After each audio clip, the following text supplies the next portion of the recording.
But that's probably the oldest taboo in the scripture. And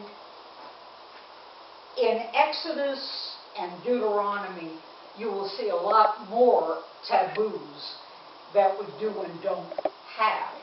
But this one, early on in scripture, we see probably the oldest taboo that we have, that people should not see their parent naked.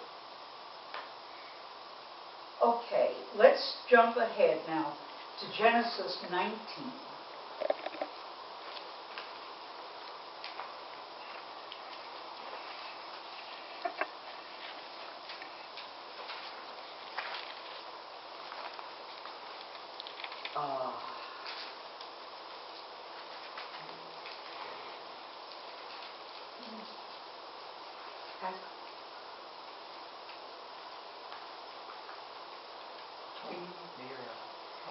You feel comfortable reading? Yes, where do you want to start? I want you to start at oh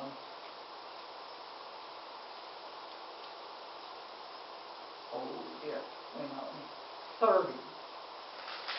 1930. Not you. Now Lot went up out of Zoar and settled in the hills with his 2 daughters, for he was afraid to stay in Zoar. So he lived in a cave with his 2 daughters. And the firstborn said to the younger, Our father is old, and there is not a man on earth to come in to us after the manner of all the world. Come, let us make our father drink wine, and we will lie with him, so that we may preserve offspring through our father. So they made their father drink wine that night, and the firstborn went in and lay with her father. He did not know when she lay down or when she rose. On the next day the firstborn said to the younger, Look, I lay last night with my father. Let us make him drink wine tonight also. Then you go in and lie with him, so that we may preserve offspring through our father. So they made their father drink wine that night also. And the younger rose and lay with him, and he did not know when she lay down or when he rose. Thus both of the daughters of Lot became pregnant by their father. The firstborn bore a son, and named him Moab. He is the ancestor of the Moabites to this day. The younger also bore a son, named him Ben-Ammi. He is the ancestor of the Ammonites to this day. Okay. So there we have incest. And no injunction against it. There will be in Exodus, but there isn't here. Unfortunate, I think, that they did not see women in the same vein as they did men. It was perfectly all right for women to bear a child by their father, but the sons couldn't even see him. Different set of values for men and women. On the other hand, there was sort of a curse, because the Moabites and the Ammonites were 2 of the tribes that Gideon and Joshua defeated. That's right. 400 or 500 years later. Yeah. However, when you also look at it, Ruth marries, What? She married,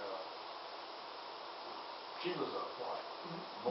Moabite. She was a Moabite. So, there are both good and bad Moabites apparently. But there's, it's interesting to me how men and women have such a different time in this patriarchal period. Well, could this also have had to do with their understanding of pregnancy and, for lack of a better word, genetic inheritance, in that they were thinking most of it came from the father and not... All of it came from the father. All of it. The father donated the whole child, and all the woman was the receptacle in which it grew. Means to an end. Yeah. But he was, and they knew nothing about the female's part of the genetic structure. I just find that incredibly interesting because, I mean, it ought to be obvious to anybody who watches children and parents for very long that is not so. No, no. I have a granddaughter who is literally the spitting image of her mother. I mean, could not look more like anybody else.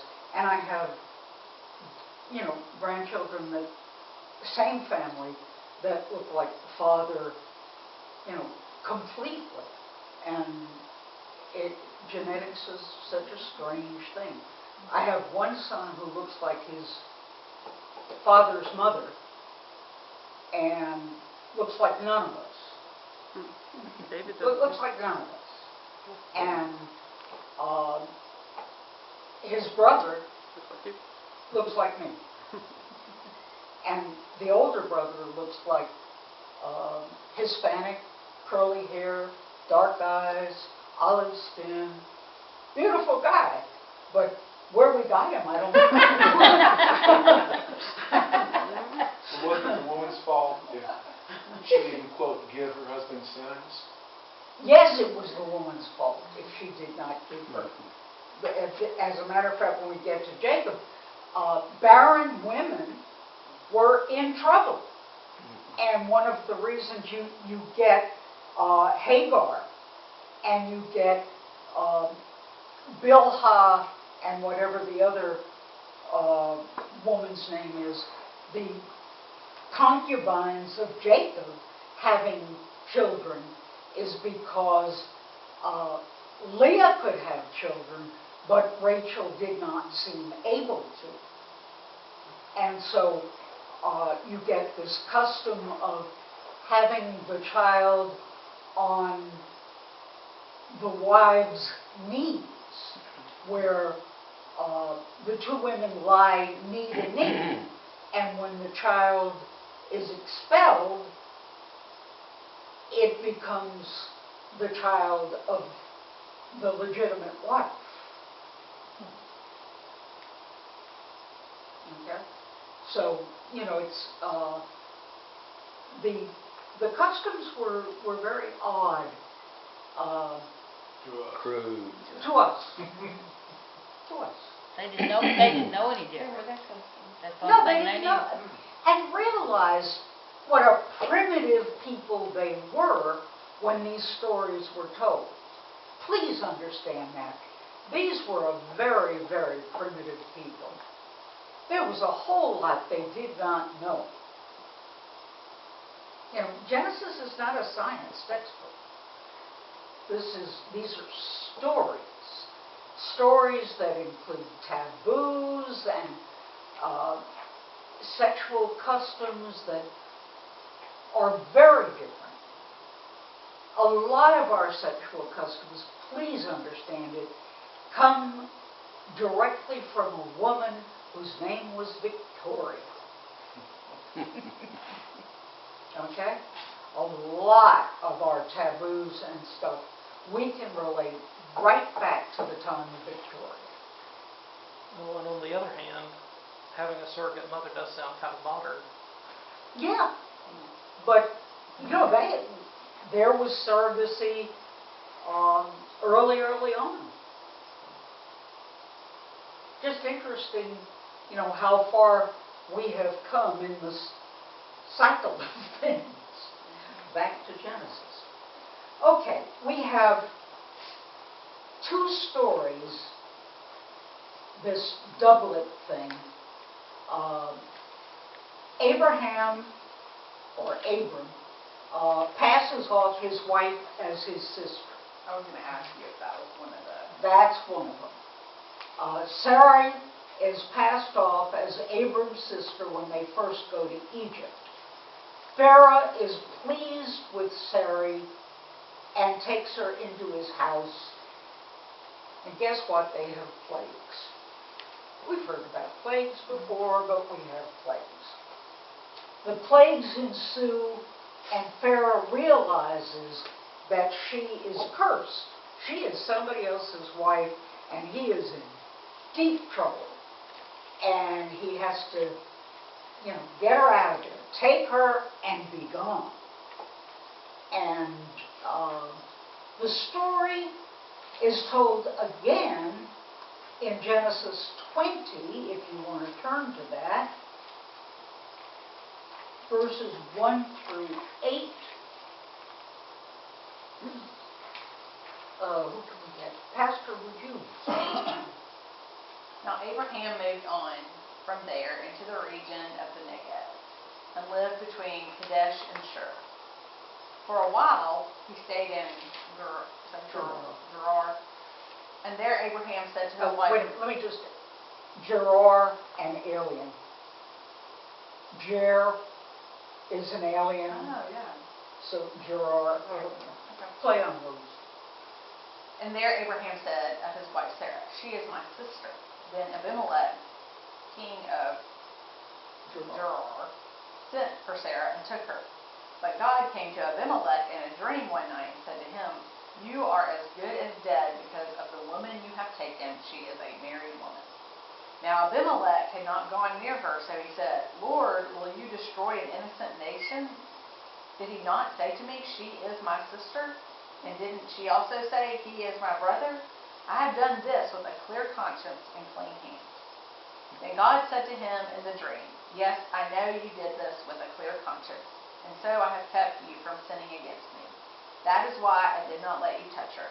Now return the man's wife, for he is a prophet, and he will pray for you, and you will live. But if you do not return her, you may be sure that you and yours will all die." So we have one king, one pharaoh. Isaac, the story is told a third time about Isaac. Genesis 26.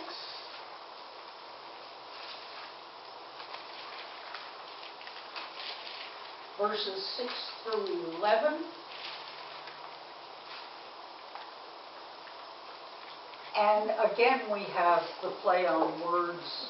He is a stranger and he's settling in Gerar. Okay. Yeah. Huh?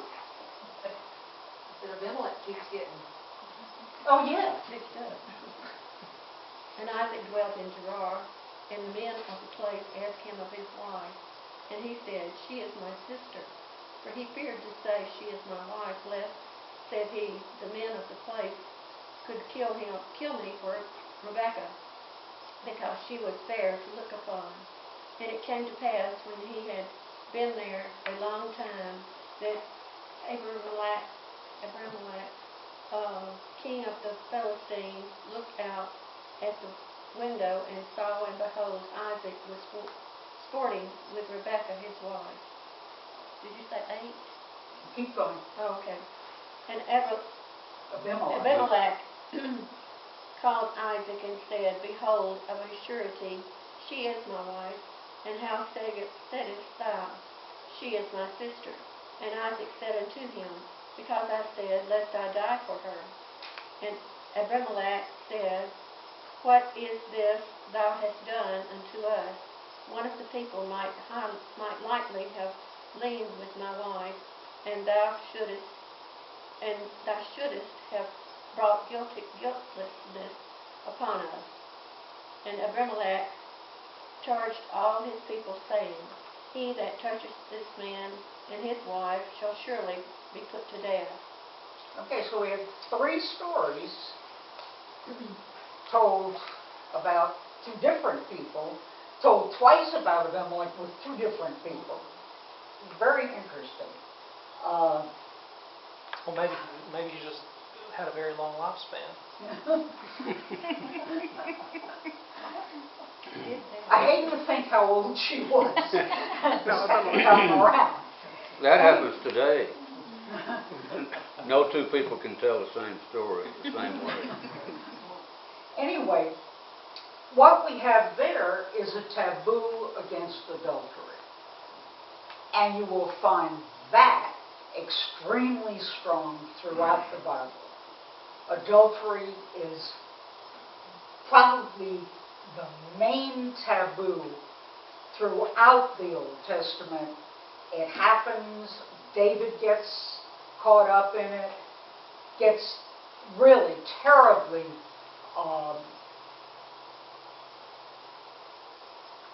stringent rules about sex with a married woman. And it's doubly so if it's a married man with a married woman. Premarital sex was not a big deal.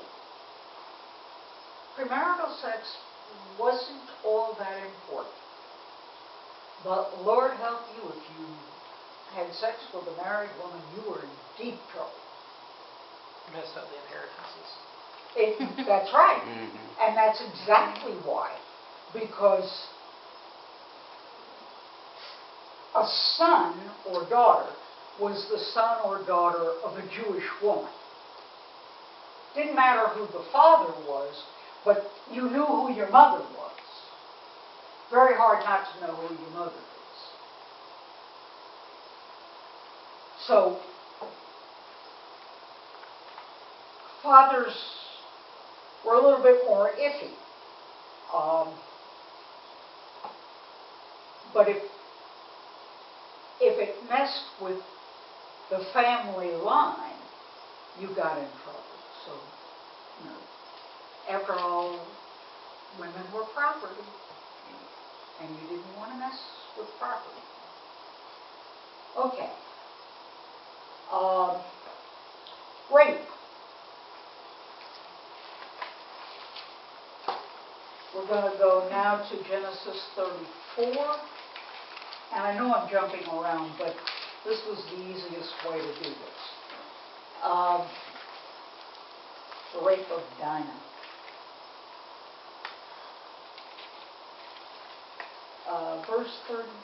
Chapter 34, beginning at verse 1. John, can you do that? Sure. Dinah, the daughter of Jacob and Leah, went to visit some of the women who lived nearby. She was seen by Hamor's son Shechem, the leader of the Hivites, and he grabbed her and raped her. But Shechem was attracted to Dinah, so he told her how much he loved her. Shechem even asked his father to arrange for him to marry her. Meanwhile, Jacob heard what had happened, that his sons were out in the fields with the cattle, so he did not do anything at the time. Hamor arrived at Jacob's home just as Jacob's sons were coming in from work. When they learned that their sister had been raped, they became furiously angry, because nothing is more disgraceful than rape, and it must not be tolerated. Hamor said to Jacob and his sons, "My son Shechem really loves Dinah. Please let him marry her. Why don't you start letting your families marry into our families and ours marry into yours? You can share this land with us, move freely about until you find the property you want, and then buy it and settle down here." Keep on. Keep on. Shechem added, "Do this favor for me, and I'll give whatever you want. Ask anything, no matter how expensive, and I'll do it. Just let me marry Dinah." Jacob's sons wanted to get even with Shechem and his father because of what had happened to their sister. So they tricked them by saying, "You're not circumcised. It would be a disgrace for us to let you marry Dinah now, but we will let you marry her if you and the other men in your tribe agree to be circumcised. Then your families can marry into ours, and ours can marry into yours, and we can live together like one nation. But if you don't agree to be circumcised, we'll take Dinah and leave." Hamor and Shechem liked what was said. Can you imagine why? Shechem was the most respected person in his family, and he was so in love with Dinah that he hurried off to get everything done. The two men met with the other leaders of their city and told them, "These people are really friendly. Why not let them move freely about until they find the property they want? There's enough land here for them and for us. Then our families can marry into theirs, and theirs can marry into ours. We have to do only one thing before they will agree to stay here and become one nation with us. Our men will have to be circumcised just like theirs. Just think. We'll get their property as well as their flocks and herds.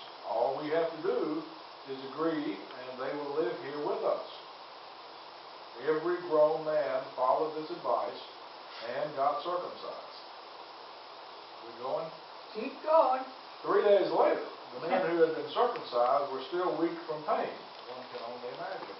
So Simeon and Levi, two of Dinah's brothers, attacked with their swords and killed every man in the town, including Hamor and Shechem. Then they took Dinah and left. Jacob's other sons came and took everything they wanted. All this was done because of the horrible thing that had happened to their sister. Skip down to the very last verse. Which is which verse? 31. They answered, was it right to let our sister be treated that way? Well, actually, mine says, should our sister be treated like a whore?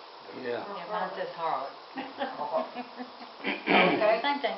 3 days after circumcision, I'm sure these guys did not feel like having a war.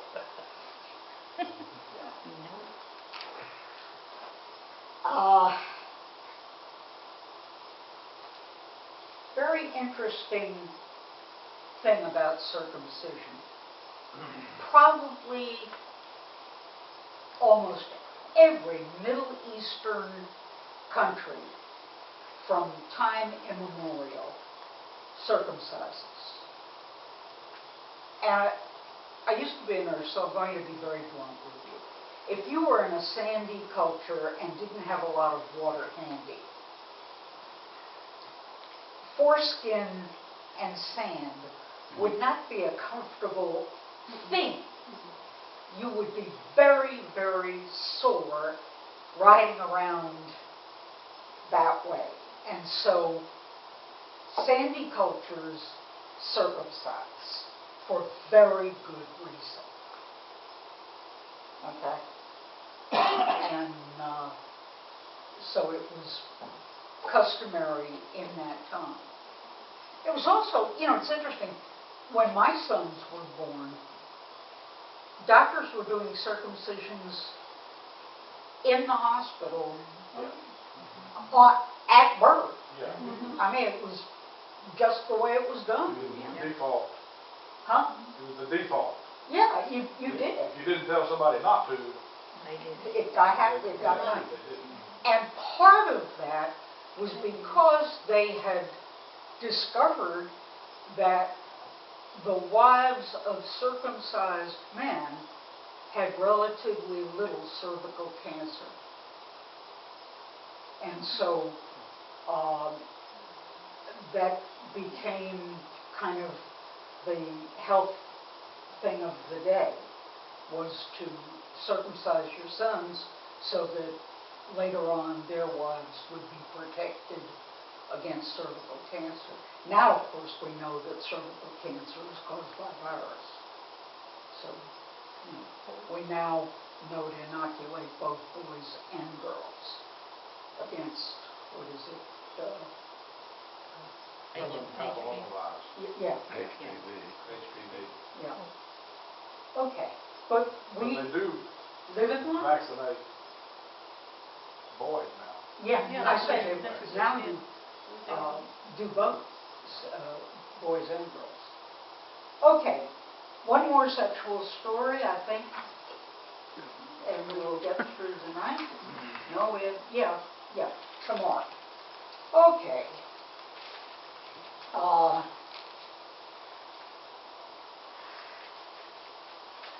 Trying to find out where to find it. I didn't make a note about it.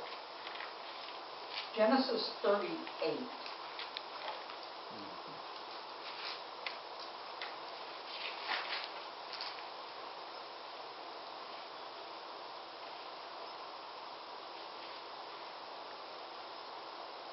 Okay, who hasn't read? That would like, we've got a few minutes, we're waiting on a battle. What? No, I understand. We got 4 minutes of this segment. Oh, okay, well, So- let's try to get started then. Somebody who hasn't read would like to. Drew? Feel like reading? Yeah, I look at the one I know. Okay. Starting where? Beginning at verse 1. Okay. It happened at that time, that Judah went down from his brothers and settled near a certain Adullamite, whose name was Hira. Then Judah saw the daughter of a certain Canaanite, whose name was Shua. He married her and went into her. She conceived and bore him a son, and he named him Yeah. And a lot of people probably would name their son